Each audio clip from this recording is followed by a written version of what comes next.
السلام علیکم دوستو، منقول ہے کہ بنو امیہ کا بادشاہ عبد الملک ابن مروان جب ملک شام میں طاعون کے وبا پھیلی تو موت کے ڈر سے گھوڑے پر سوار ہو کر اپنے شہر سے بھاگ نکلا اور ساتھ میں اپنے خاص غلام اور کچھ فوج بھی لے لی، اور وہ طاعون کے ڈر سے اس قدر خائف اور ہراسان تھا کہ زمین پر پاؤں نہیں رکھتا تھا۔ دوران سفر ایک رات اس کو نیند نہیں آئی تو اس نے اپنے غلام سے کہا کہ تم مجھے کوئی قصہ سناؤ۔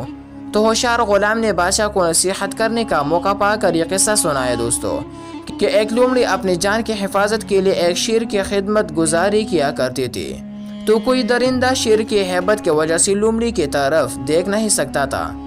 اور لومڑی نہایت ہی بے خوف اور اطمینان سے شیر کے ساتھ زندگی بسر کرتی تھی۔ اچانک ایک دن ایک عقاب لومڑی پر جھپٹا تو لومڑی بھاگ کر شیر کے پاس چلی گئی اور شیر نے اس کو اپنے پیٹھ پر بٹھا لیا۔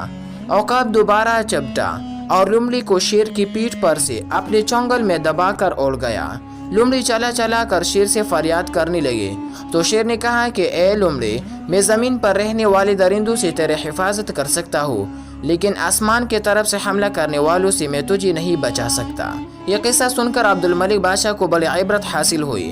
اور اس کی سمجھ میں آ گیا کہ میری فوج ان دشمنوں سے تو میرے حفاظت کر سکتے ہیں جو زمین پر رہتے ہیں، مگر جو بلائی اور وبائی آسمان سے مجھ پر حملہ اور ہو،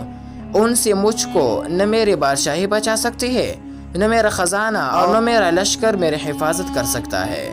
آسمانی بلاؤں سے بچانے والا تو بجز خدا کی اور کوئی نہیں ہو سکتا۔ یہ سوچ کر عبد الملک بادشاہ کے دل سے طاعون کا خوف جاتا رہا اور وہ رضا الہی پر راضی رہ کر سکون و اطمینان کے ساتھ اپنے شاہی محل میں رہنے لگا۔